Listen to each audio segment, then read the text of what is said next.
Let's do this, I would say. Welcome to today's Fightback session. I'm Lily, I'm the coordinator of this virtual event series. And while everybody's dropping in, let me say a couple of words about who we are and the mission that we are on here. Founders Lane is a founders-driven corporate venture builder in health and climate, but Sven is going to explain a bit more about that in a bit. But in essence, we approach today's challenges with an entrepreneurial mind and results-driven action to co-create a better world. Super bold words. And fightback is the word that we coined in this context because in these present times of massive business disruption, we want to contribute by hosting these free trusted spaces to equip our business leaders and their companies with actionable insight and advice to not just survive, but really thrive in the new economy that awaits us.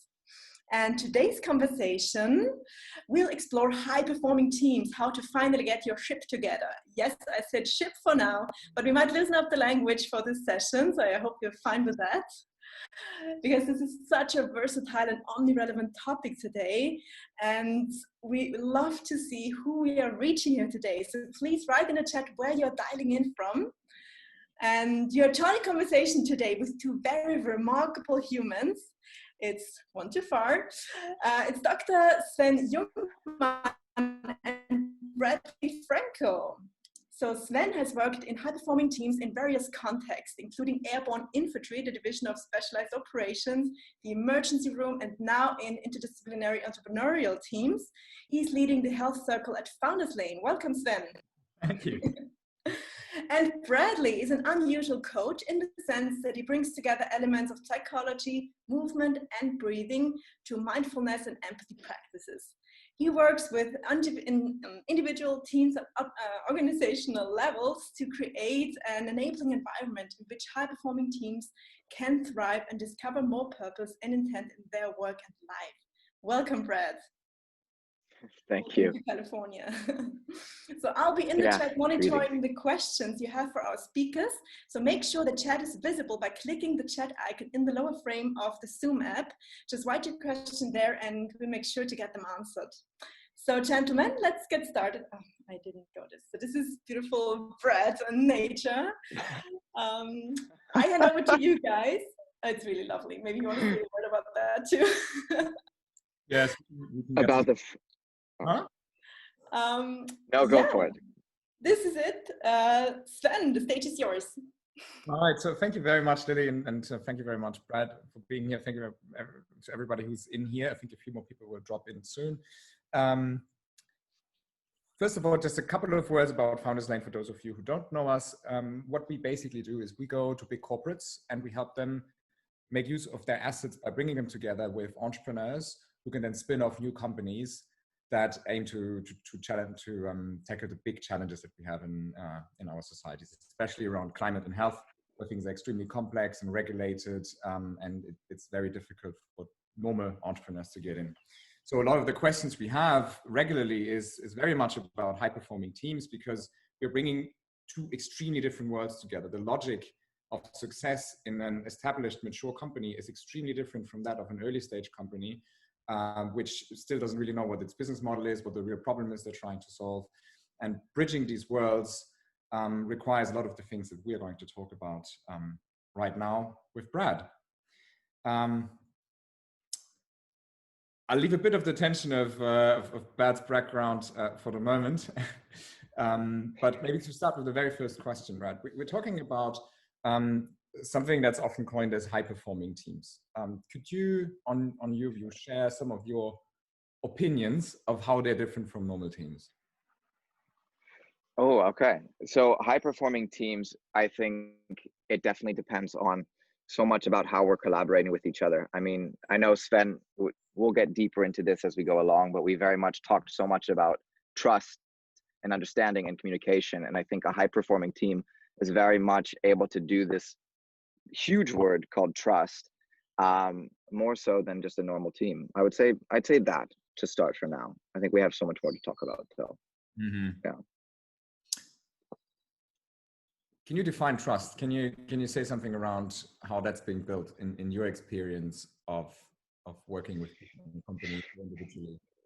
So, okay. So as you know, I typically do, or as you at least see from photos and from the statement of unusual coach, I definitely bring in, when I'm working with coachees, different types of elements of this like mindfulness and resilience and empathy. So what I see within people is when they're able to establish this almost bring your whole self to work category, and not just that I'm here for business, this is all I'm here for, this is all I do A, B, C, and I leave.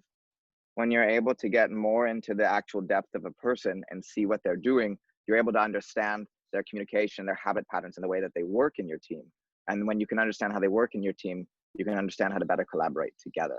That's what I call trust in a sense. And being open to sharing who you are is also a huge sense of trust anyways. You have to trust that the person's going to either keep themselves, how do I explain it? Keep themselves kind of not stable. I don't really have the right word for you in this space, but I would say, yeah, show who they are. That makes sense to you, Sven. I was once in a meeting room where suddenly things went wrong and there was a lot of tension. And I was very happy that within my team, we spent so much time beforehand talking about our views on different things and how generally we go about things, that it was very easy for us to understand how we function right now and what's going on inside of us, that we felt much Sure. able and had more of a connection. So I guess part of what you just said is finding this space where people can be the way that they want to be. Okay. And I think that's particularly important in situations where you have very diverse teams, because if you have been socialized differently in terms of your culture, in terms of what you studied or what you worked in before, if you put people together, and always the truism always is, well, have diverse teams and then great things will happen because they're going to pollinate or something. But we also see often that diverse teams don't function quite so well because they end up narrowing their view down to the common ground that they have and ignore all the other great things that they have. So I think also allowing people to be what they're good at and finding the way where they know they can connect, but where it's also okay if they go out of this common ground is very important, I think. I agree. Yeah. I think we talked about this the other week too, you and I, and we also discussed, because this is something that I wanted to parlay off of. We discussed like having people that are super talented at A, B, and C, and also other people that are talented at A, B, and C, and then you bring them together and nothing works. You think it's going to be this powerhouse of a team, and it just completely crashes and burns. And I think that's a huge topic for people to realize. It's not that I can say the word ego driven, and I think ego's a very loaded word, but I think oftentimes we're not looking at the other pieces of how we're working together, and instead trying to focus on, this is my point, this is how I'm going to get the point across, and this is how it should be. And if I can give you an example, I had a discussion with a friend of mine, actually. So I've coached her as well quite a bit, but she is a head of a company, and she is a leader in her field. And a lot of the people that I know and I've actually spoken with around her company, they fear her. That they believe, half the people believe she's a good leader, the other half just really don't like her and fear her. And when I see her, I'm able to see both sides. I see the friend part, I see the business part. So obviously I trust fully. But what I see is intense is her reaction to people. So if we talk about an emotional level or an empathy level, I've talked to her about her empathy practices, because when you're able to understand how someone feels, not that you go to their level, but you understand where they are, if they trust you, you can guide them to the next steps. If they're not trusting you, you're going to have a hard time. And I think she's had a hard time establishing trust within certain members, because she gets very passionate and fiery about what she wants to get done and how she wants to get it done. And this becomes, I think, a whole another level of an issue of, okay, well, I have trust with these people, I don't have trust with these people. So she has this different mix of going on. Yeah. So you've seen it. Brad also does a lot of yoga, which is part of your person. So I don't know if you want to share some of that journey. Well, I mean, I can. Because I think go. Yeah, go for it. What I find impressive with this is that it led you, I think, to take a different approach to your coaching, right? A lot of the typical coaching that I see is about asking people the right questions and leading them to something. And I think because of your access to movement, and I just recently spoke to a very successful entrepreneur who said she thinks that this whole notion of embodiment is what's missing in the current approaches towards mindfulness and all of that, because we keep understanding more and more how important movements are for us, because a lot of signals from our bodies, from our nerve system, they go up into our brains, and vice versa. It's not just your mind that is in its little ivory tower, disconnected from the rest. The skin is a big organ of 9 kilograms, filled with all sorts of nerves and affects a lot of parts in our body. So I think there's another key to that I've seen you use quite beautifully when you try to help people get that self-awareness. Can you share some of those insights? Maybe if you want also a little bit about what this journey meant for you personally. Sure. I mean, I can share that with you for the next 2.5 hours, but we'll keep it short. I think the cool part about these two photos, by the way, one is in France. If you're looking at it, one is in France on the right side. I was lucky enough to go to an ambassador summit for a company that's very much based on community leaders within the health and wellness sector. Company's called Lululemon. It's a pretty big company. One on the left is just me in Germany, photo shoots for business and such, as you can see. But besides the physical aspect of yoga, which I think is impressive, and when people see poses like this, they go, oh, wow, people can do that. And you can, act like Gumby or do other things. But I came to yoga for the reason that I really needed to figure out a lot more about who I was and what I wanted in life. And I knew that I always had an unconventional approach to life because an 8-to-5 job was not my style. And I found yoga, and it brought me all the way to Germany into coaching, really. Like, long story short, it took me from California, which everyone asks me why I leave California, by the way. And I'm in California right now. So if you can see the background, yeah, it's a pretty place. But it brought me on my path of wanting to change people's lives and having people have more of this satisfaction and happiness within. But I knew that was going to take a long journey ahead of my own. And I know that yoga is this space where a lot of people get into this concept of, oh, I don't want to do yoga, it's not for me. But I take a psychological approach to it. And I always ask these, as Sven has said, these intense questions to people, because I think yoga is not about being this monk on top of a hill and going, I'm meditating for 10 hours a day, I don't care about the material world, blah, blah, blah. It's more about going, okay, I'm in this society, great. What's the best way that I can contribute and also become me and constantly develop? And I think that growth is a lifelong process that's super important. And to me, that is quote unquote what yoga is, but in a very different respect. So when I'm seeing, if I'm still staying on topic with you, Sven, with regards to how like yoga is brought into business for an example, or how people need this at the moment, what I'm seeing is that I love to ask questions. So I love to ask questions where people answer for themselves, because people so much want expert advice. They want everyone else's opinion, and they want their understanding, and they want people to often take their hand and pull them into the direction that they think they want to go, rather than going into the direction that they know they want to go. And then they get dissatisfied, upset, frustrated. And then you bring that into a team. And then you bring that into a team where you're upset and you wonder why you're not high performing, among other things. That's just one tiny piece. So asking questions to reflect on your own capabilities or your own abilities. And I know Sven and I know each other pretty well. I've challenged him with questions and he's fought me back very nicely, very heavily. And I think I think that's a brilliant thing. We're here to be challenged. We're here to understand. And when you can fearlessly ask a question, that's where it starts. That's where you start to develop trust. That's where you start to develop who you are and what you need and how you can move forward in what you're doing, whether it's business or life or something else. So that's my yoga journey. I'll get back to one aspect of that, but to lead up to that second question, maybe another one first. If you look at teams, by definition, or not by definition, but the expectation typically is that there's also a leader. What do you think is the role of the leader in the context of high-performing teams? That's a great question, but I think it depends on what you're looking at as a leader. Are you looking at a leader as an individual, or are you looking at a leader as in like everyone can be a leader within a team? Mhm. So do you have an answer for that one?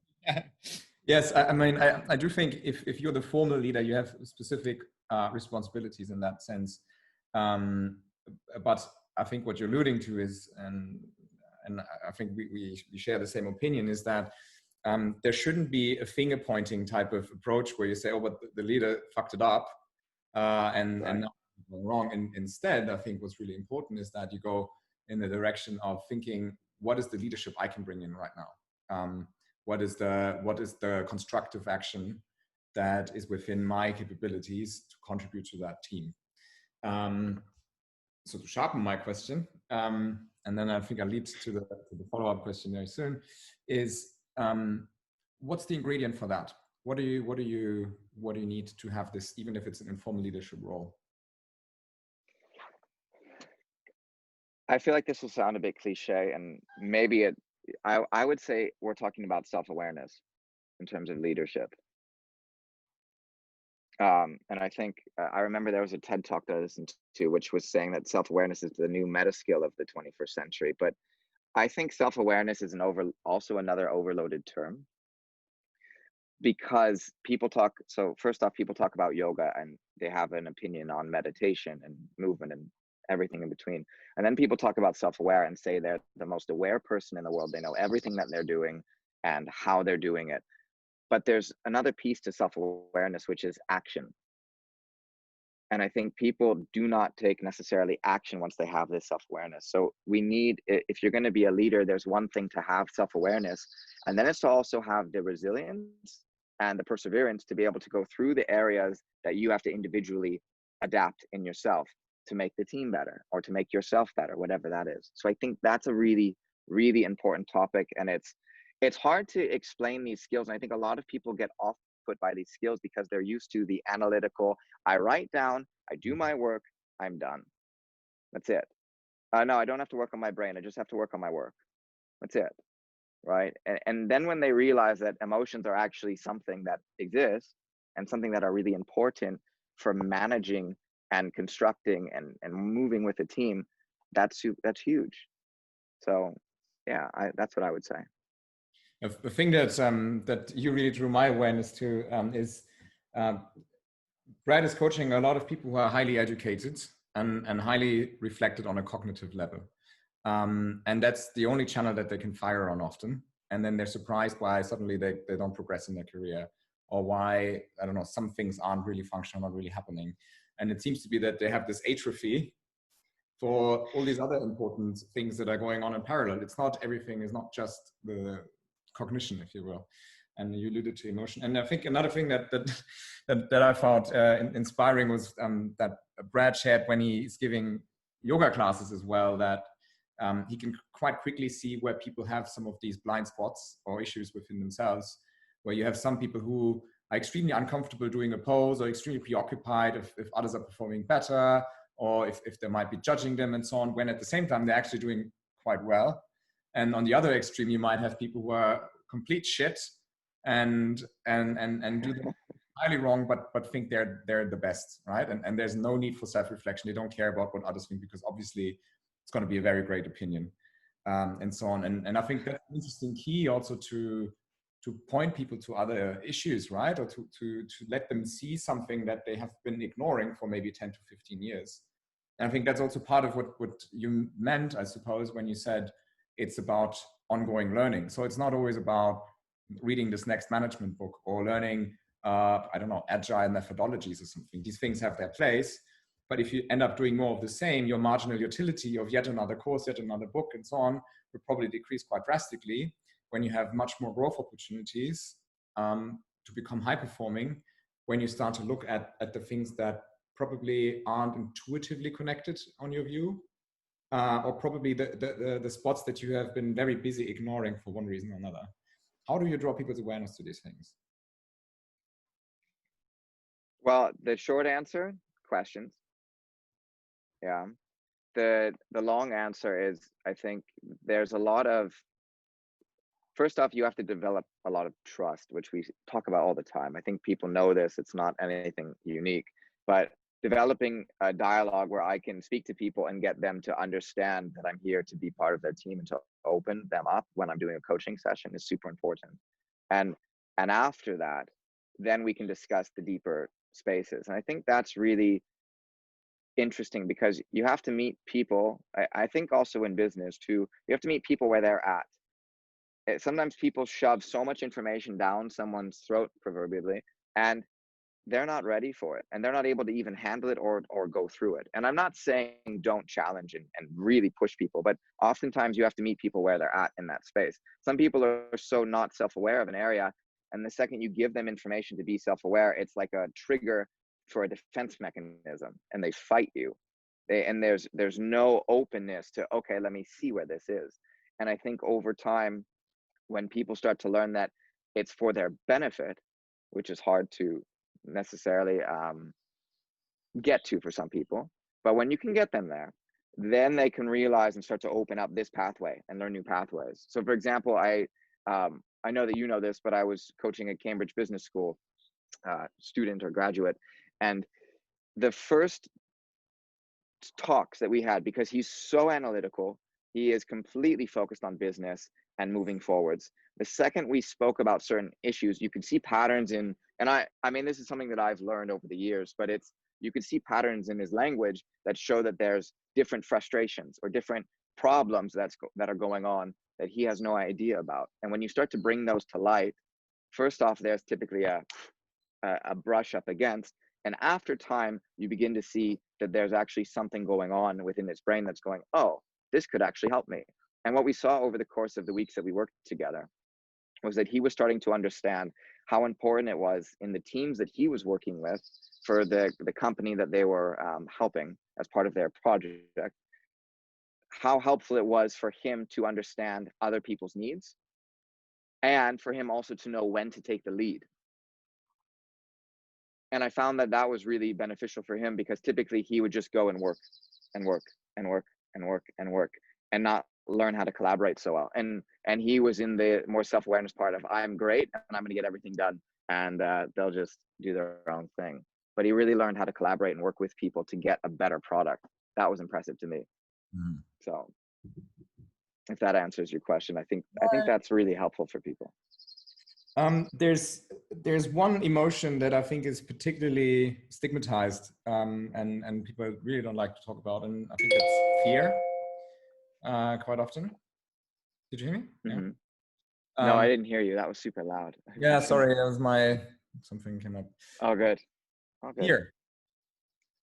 Fear. Yeah. Ooh. Okay. Yeah. Now, do we bring this into COVID though? Do you want to bring it? I just wanted to ask. Go about.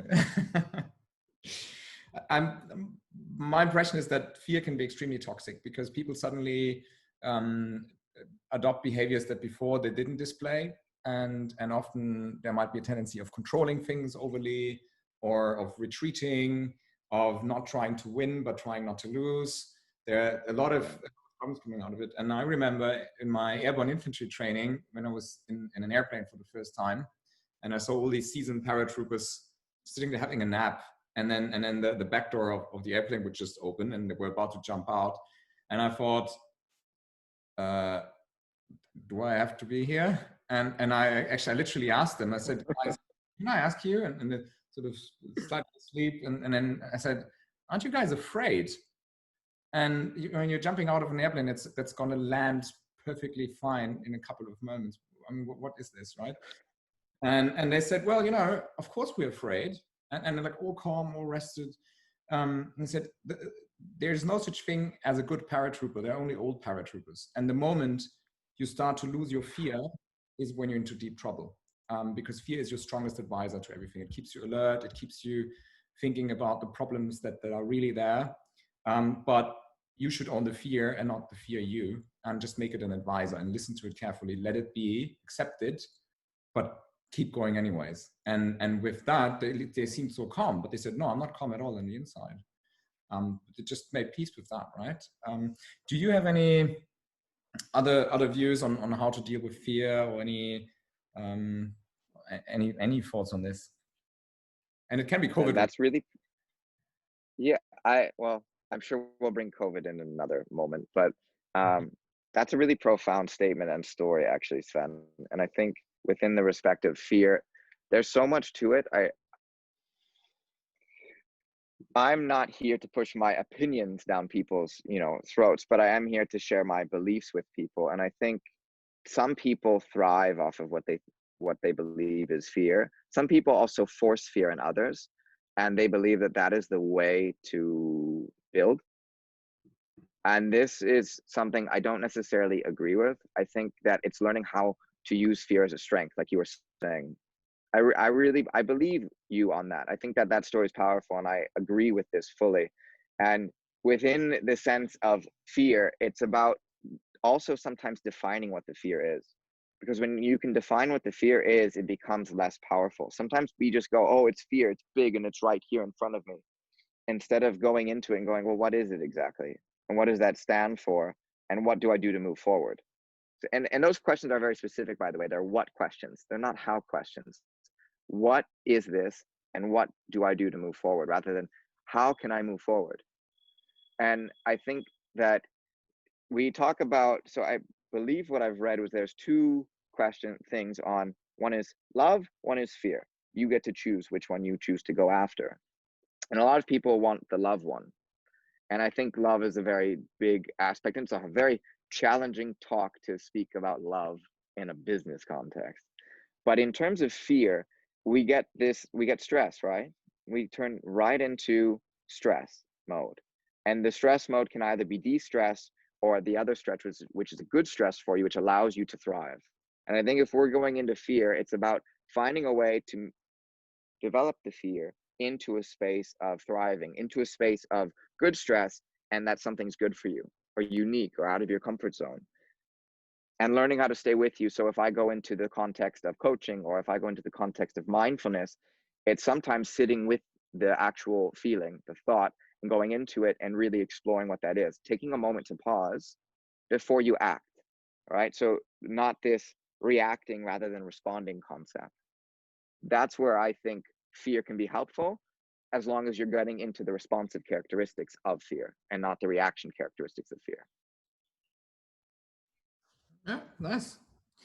Building on that, Amy Edmondson, the professor at Harvard Business School, once used the term psychological safety, where she looked at how can you create situations in which people feel it's safe to speak up, to share fears, and so on. How can you create this safe space where people can thrive?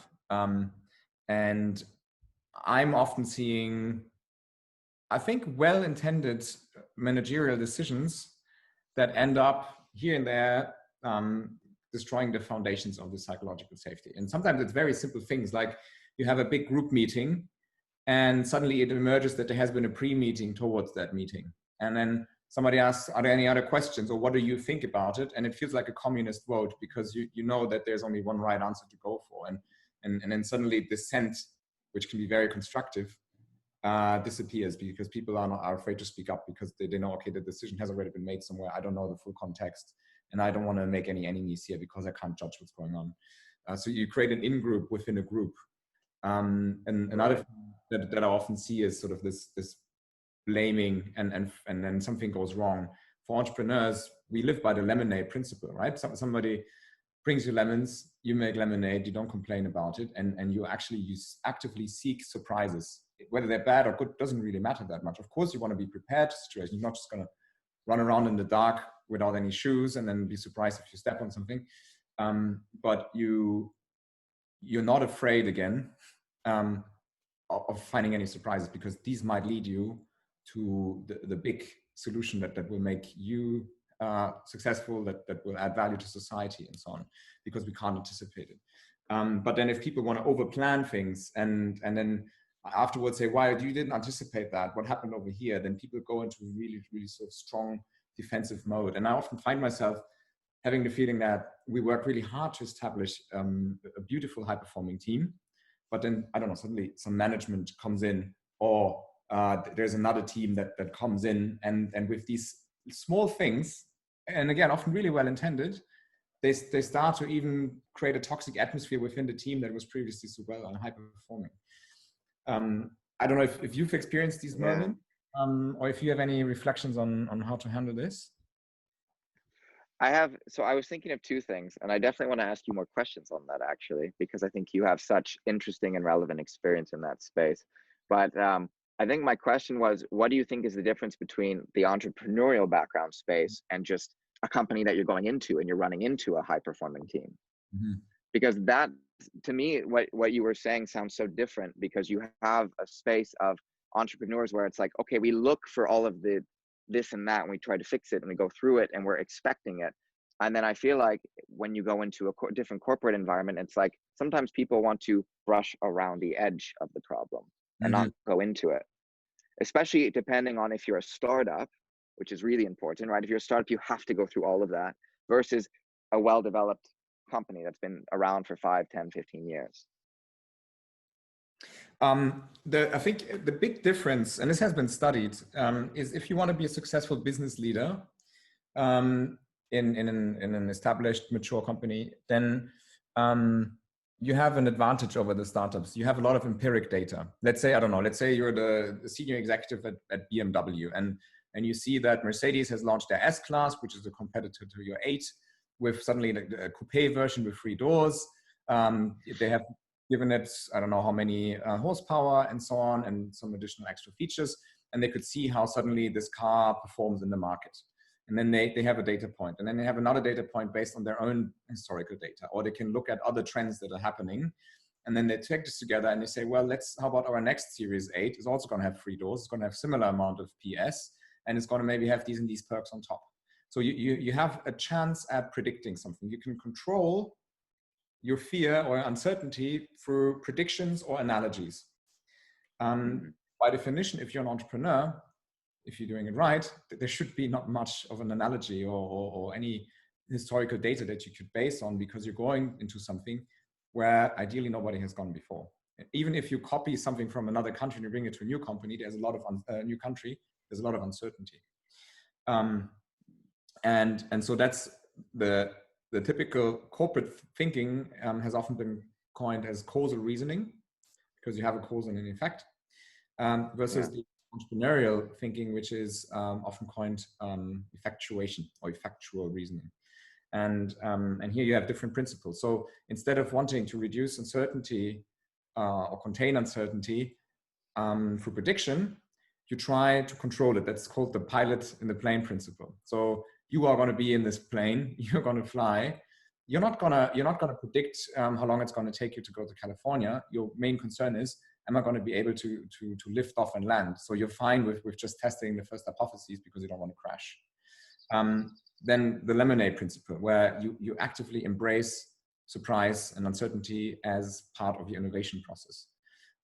Then there's this thing where you start with who you are, who you know, and what you know. So, the analogy would be probably somebody told you there's a lot of gold somewhere down, deeply entrenched under the earth, and you would have to go very deep. And the straightest way would be to go all the way straight down. A corporate would probably go for the straight way and try to get access to that big thing. But then you realize there's a lot of little pieces of gold, and it's not going to be the fastest way, but on the way you can capture a little bit of gold that will allow you to keep growing and to fund your operations and to move forward. And maybe there are a lot of risks. Maybe you will never reach the whole bottom where the big treasure lies, but you might reach some of the small ones at least. So entrepreneurs don't really think about necessarily, they always have that in mind, right? They have their North Star, obviously, but they don't try to find the shortcut often, but they're happy with iterating and starting with where they're right now, because that's the bird in the hand principle. That's what they already have that they can reach. And then a different approach is called sort of the crazy quilt. Because you lack resources, you're often forced to try and find people within your friends, or maybe there's a factory where, at night they don't print, but you want to have printers, so maybe they give it to you at a discount, and you just try to bridge things together like a quilt to move forward.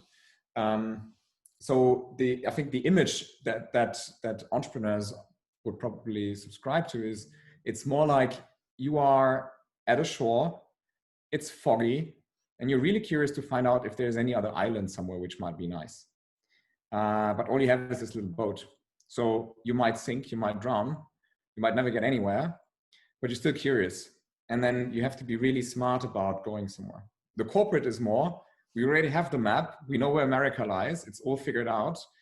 Now it's about streamlining your operations to get the big ship over as efficiently and as fast as possible. Does that make sense? And these require very— It does. Yeah. No, it does make sense. I like, there's so much vivid imagery in what you have, but it's that brings me actually to the question, because you're asking me this question, but I really want to ask you that question, which is with regards to, so you described a specific example of like having a meeting on, or a pre-meeting of a meeting and dealing with fear within this space, and then having people toxically come into your team. Can you describe maybe with unclear, can I say unclear clarity in this? No.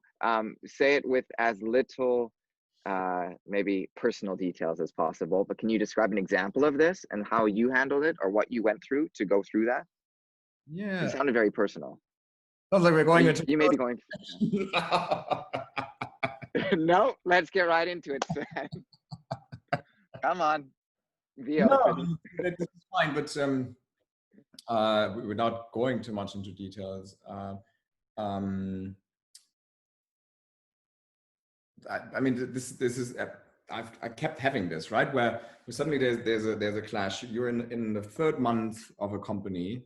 You have no evidence, no empirical data on anything. Everything you base your decisions on is sort of pure assumptions, and you're venturing out to test these hypotheses in the market. So you go out to people and you show them your prototypes and you say, hey, what do you think about it? And then you go back and suddenly you realize that there's something that you didn't see that will take up a full month of your work, right? And that's fine, because you've learned something. You're moving forward.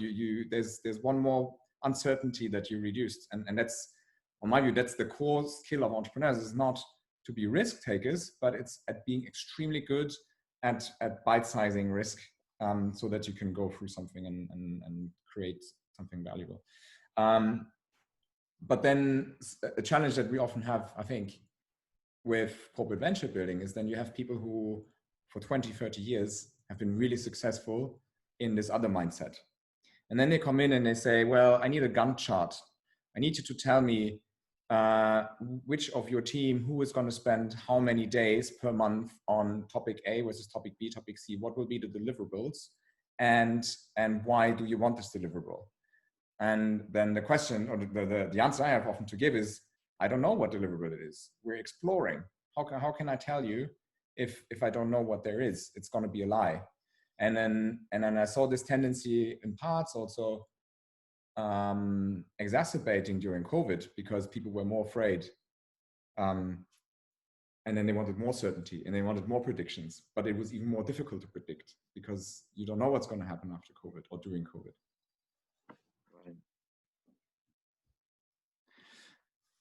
Are you looking at the question? Other questions? Should we open for questions? We just got a question from Daniel. Yeah. I'm not seeing questions. Cool. Yeah, let's. I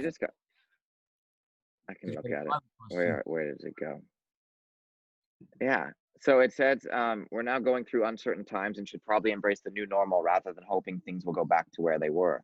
And this uncertainty is very much distracting on a both personal, but also on a professional level. What would your advice be to teams? They're going through these uncertainties, and how do you keep the ship pointed in the right direction? It's a great question. So I'll give you a few thought processes to move forward with. First thing, and here comes the unconventional yoga answer, is you're always going through change. I think people don't like to hear this concept, or they don't want to embrace it, but I think the big thing is that change is constantly happening to us, or that you have the VUCA world, right? And you have this uncertainty consistently. And the idea is to learn how to, short answer, if you're going to stay with you, right? To deal with what you're going through on this kind of personal, internal, emotional, self-regulated, psychological level. How can you stay with you regardless of what's going on outside? Now, however, we have a lot of distraction. We have a lot of things now coming where we have to do everything online. We're not seeing personal contacts.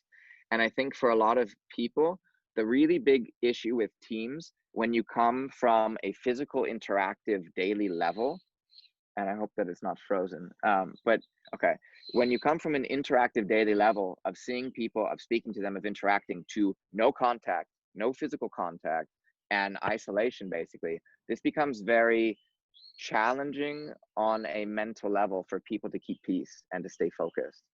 So the idea, number one, yes, I would say develop some type of mindful practice. I think that's really important.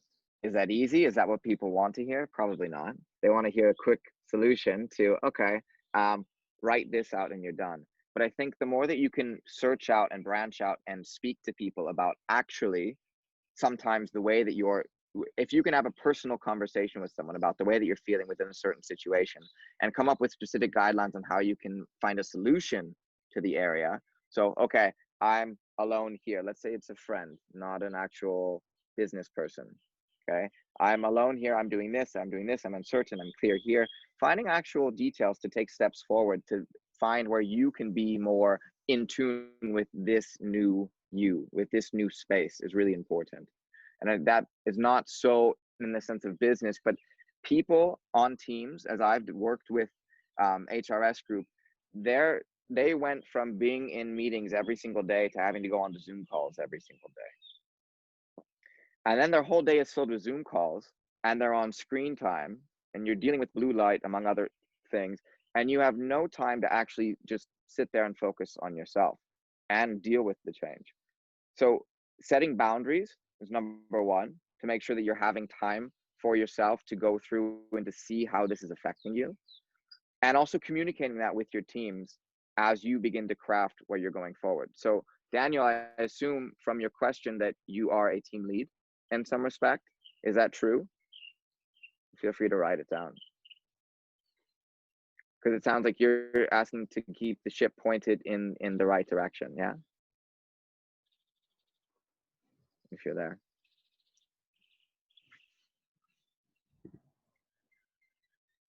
That's a nice question, Lily. No. Okay. Well, if you are a team lead, let's say this, okay? If you are a team lead, I think that it's very important to also be open and honest with where you're at. It depends how open and honest you've made your team. If you're not at a place where you can share any type of personal advice or any personal context or any personal story, but we learn in business, share your story, share the emotion, share the feeling behind it. So I think if you're within a team, you need to also be able to do this and also explain to them what's going on, what you're going through, what you see moving forwards, because it's about, at the end of the day, teams is resilience. It's to keep moving forward among all adversity and outcomes. And that doesn't mean that you go through the positives only, right? We go through the negatives, we go through the trenches and we still move forwards. And I'm sure, Sven, you can attach to going through trenches on a physical level. Yeah. So, but yeah, I really think that. I think I really believe that mindful practices are the way to go. Like mindful leadership is the way to go. The book Search Inside Yourself is an incredible book. It basically talk about meditation all the time, but they bring it into an engineering platform background. They bring it into really analyzing this space of why it's important to be mindful, why it's important to focus on what you're going through. So adopting an actual mindful practice through this now is probably the most important than ever. It is. That's how I feel. Sven, what are your thoughts? I very much agree, actually. I was wondering, the question goes a lot around uncertainties in general, right? But I'm quite well imagine that it has to do with COVID in this sense, right? I've seen a lot of people who obviously suffered. A friend of mine had to let go of 2,000 employees because he is in charge of a big hotel chain. And for him, it was extremely bad. He himself wasn't really hit that bad. He may have some savings and everything, but it took him down emotionally quite badly. But he took a very constructive approach. He said, okay, now I have time. And I see that a lot of people within the healthcare system are struggling. These are my skills. Do you know anybody that I could help? And I don't want any money for it or something. I'm here, and I have skills that might be useful. And he was looking into going into an improvised hospital that they set up in Berlin. He was looking at, is there something we can do to help 3D printers or something, use our hotel space, or whatever do they need? And he was getting really, really creative with that. And I guess that again is the lemonade principle. So there is a lot of uncertainty, but there are a lot of opportunities coming up. We have seen that that suddenly Decathlon donated some of their diving masks to hospitals. Whether or not that functions is a different question, but it's, yeah, if you can be quite under stress, I understand, because it can become an existential threat to your employment, to your income. But if you're in a somewhat safe space, I wouldn't be too scared at the moment. I'd rather look out for nice opportunities. But if we're not a safe space, I think that's a really important question, because I think a lot of people are not in a safe space right now, and they're going, what can I do? And I think also the biggest fundamental too is the sense of like, we want to contribute, we want to be of significance. This is part of what makes us happy during all times in general. So you made a really good point with your example, because you were saying how this guy had to let go of the hotels, but what he did, which this is at least my headspace around it, is he found a way to still contribute and to add significance. And but that's actually a mentally like healthy space to be in, and that gives you space to grow and to move forward in what you need to do. Depending on, you may not have the answer right now of where you need to go. I think that's the other piece that we're really getting to, is we want answers. We want answers to this new world, to this new space that we're in. We want to go, okay, what's the answer? But we have to realize that it's the process and the journey along the way that we have to move forward into, I think. Yeah. We take Lily's question. Let's do it. You want to go first? Oh, no. I think you should go. I like listening to your voice, Sven. What are the questions to ask your team as a team leader to increase performance, resilience, and effectivity? I like to ask people a lot about how they function, what the things are that they enjoy, that they dislike, what makes them feel uncomfortable. This can get very personal, and you probably need some time to get to the trust to have these conversations. Yeah. It's not, there's no shortcut there either. But I think really getting to know people really well is very important. And also on the other side, also sharing a lot about what makes you tick. And that's not something where you just give people a download and like, so this is me. Please write it down or present a PowerPoint for you. But I think it's something where active sharing and reflections on your weekly experiences and so on also matters, and labeling it so that you get a mutual understanding and you become a sounding board for one another, and you just share your experiences, and that takes you to the meta level regularly of what's going on, and can also be quite helpful for one another as you become sort of a source of support. So one, the personal questions of how do you tick, really. Yeah. And another, I think, really important question that Felix, the founder of Founders Design, often asks is just simply, how are you? And it's a well-meant, honest question. And he remembers a week later, 2 weeks later, and sometimes even half a year later, that there was this time when you were sick or your child had something, and so on and so on. And he connects that. And I don't know if he writes it down or something. I don't think so. But it makes you feel seen, and it makes you feel like it's okay to also comment on things when maybe you're not really well. And that's more important to him, for example, than to always have people tell him, oh, I'm great. He'd rather have people say, you know what, I think I'm not going to be performing these next 2 days because of something. And then he can react to it, and then it's fine, right? I think that's the second important question.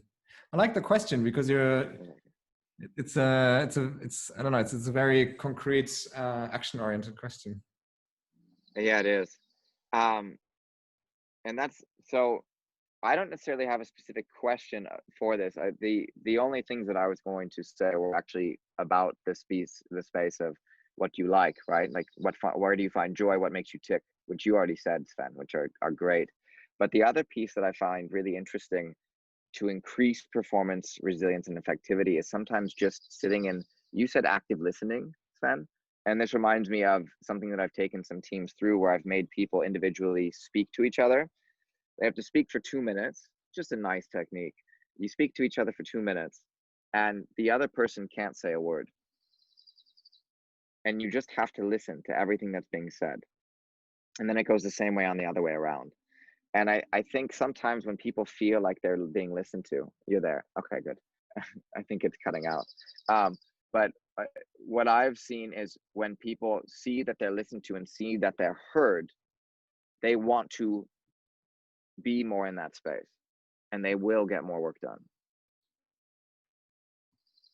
They will be more effective. People also want the understanding of appreciation over recognition. They want to be appreciated for their work. Depends on how they're appreciated. Some people like appreciation through words. Some people like appreciation through different actions, through gifts, through whatever. But finding a way to appreciate the team is really helpful. And so asking questions, finding what they enjoy, finding what is making them come alive at work are really important pieces. And of course, like I'm just reiterating a lot of what you said. It's trust. It's finding this space where you can go, hey, I'm here to help us grow. We're here to grow. I'm not here to just tell you, get your work done for me. We're here to grow. I'm here to grow you. You're here to grow me. We're here to learn in this space together. So in that space, what can I do for you? And I think this is something that often comes on a weekly or monthly basis because we're consistently changing. And for example, if I'm going to talk to one of my clients and we're going to speak about a quick topic of how they're doing in the week, and then we go, okay, great, well, next week we're going to go over this topic. And you see during the whole week they've completely shifted everything. That even though we've gone over a certain specific topic, the next week they're very different. And I think so you have to very much change this huge topic of change. You have to change what you're going to say or how you're going to ask questions based on where they're at on a weekly, monthly basis. We're human beings, we're not robots, unfortunately. So it's not like you can ask Siri the same question and get the same answer every time. You're gonna get a different answer based on what's going on in their life. Nice. We're almost coming to the end. Thank you everybody for staying through. I understand it's late and people are busy. There's one last question, maybe we can close, by Daniel. Thank you again, Daniel, who says, what are the top 3 things you need to do to create a high-performing and healthy culture while building the team and hiring people remotely, especially with fully remote teams? So this is that's brilliant. Okay, I can give you some pieces. I think I'm going to give Sven the rest of this, but I want to attack a couple pieces. First off, hiring people remotely is great, but I think you need to know a lot about body language when you hire people remotely. And I've talked about this. I think someone on the call, but body language can show a lot. And I think I've had quite a few people that I've spoken to that are like, I'm coaches and now I have to work with my coachee and I don't know how to do it because I want to see them in person. Yes, face-to-face interaction is going to surpass everything. However, there is so much that can be said online and that can be seen online. And I think when you are hiring someone remotely, this is what I find, at least, just with fully remote teams, and you need to be able to see how that person is online, and that's very challenging. But if you can watch, and I'm going to come from this psychology standpoint, the tone of voice, their eye movements, how they're moving and interacting, you're going to be able to see a lot more about who they are. Body language, simple thing that we learn, nonverbal body language, body communication. Healthy culture, that's going to come down to consistent communication, and that's going to come down to expressing it. When you're in a remote space like we are now, we're, like I said before, you're not interacting with people. People need connection. So when people don't have connection, you see rates like suicide and depression go through the roof. which is happening right now, unfortunately. And finding a way to constantly be there for the team. I think in a remote space, you have to be there a little bit more for a team, to be honest. It doesn't mean that you have to be on a call every 2 hours, but sometimes a face-to-face is very helpful. Just a quick, hey, how are you? Watch them, see them, smile at them, make them laugh, whatever. You have to have the understanding of joy as well as business in this context. So those are the pieces I would say. And Sven, let me throw that to you. I think I just have one remark to add based on sort of, I think, our experiences and then the portfolio companies and the companies I advise, as well as some of my friends' observations now, and they're all hiring, fortunately, which is a good sign. My impression was in many cases is that there's again this really well-intended desire to make people feel really welcomed, and then you end up having a lot of video conferences, and you bring these people in, you have another team meeting, and here and meet these people, and then let's do another weekly so that the person can do, take part in this and gets onboarded. So you try to over communicate, which sounds like a smart idea, really. But then I also heard some of these people after all say, it's been great, you've all been doing a good job, but gosh, I've only been in video conferences the entire day. I didn't even have the chance to actually work and prove my worth, because all I was doing is listening into things and taking in too much. So then there's this, and it also feels sort of burdening because you can't catch up with all of these things. So I think coming back to setting boundaries, what you said earlier, is quite important. And I think it's really important, and that goes back again to my earlier point, to understand what these people need and have a conversation with them. How much information do you want to have? How much do you want to have like a clear sort of set of tasks that you can work on? What's your communication need and so on, and try to find a tailored approach together with that person, rather than trying to anticipate what they need and then go by this one mantra of over communicate, make sure they feel welcome. And it's probably not what they need, right? But what creates value for the other person is something that we as entrepreneurs should ask ourselves at all times anyways, and even more so now, I think. I'm really entertained by the flamingo popping up in your background every once in a while. Can you? It keeps coming up, huh? Yeah, share? Oh, man, I can't. I can share it. Give me one second. That's so awkward. So this is the COVID world in California at the moment.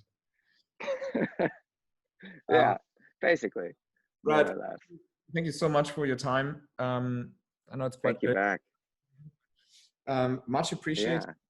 I hope everybody enjoyed it. Oh, I didn't hear the last bits. I was just saying thanks and, and goodbye. No, but do you have any final comments that you would like to share?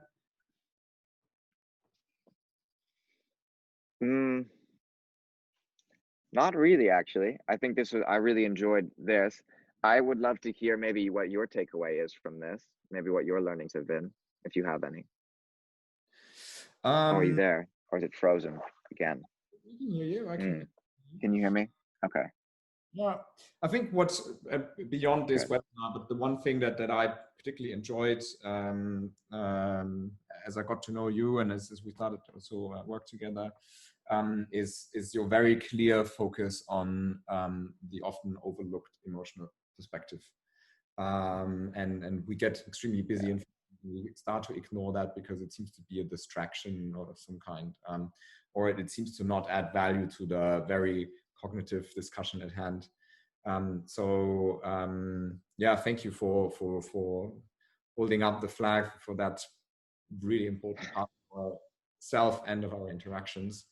And yeah, I think just having more awareness of the importance of these elements is already a very strong ingredient to high-performing teams, I think. Yeah, I agree. Thanks, Sven. Well, thank you, and have a great day, guys. Please connect if you like on LinkedIn or wherever. And if there are any burning questions coming up afterwards, just hit us and we'll get back to you. Thank you so much, Lily, for setting this up. Yeah, thank you, Lily. Thank you, Philip. Thank you so much. It was so insightful. I loved it. Thank you, guys. Thank you. Good. Have a nice rest of the day. Bye. Bye. Take care. Ciao.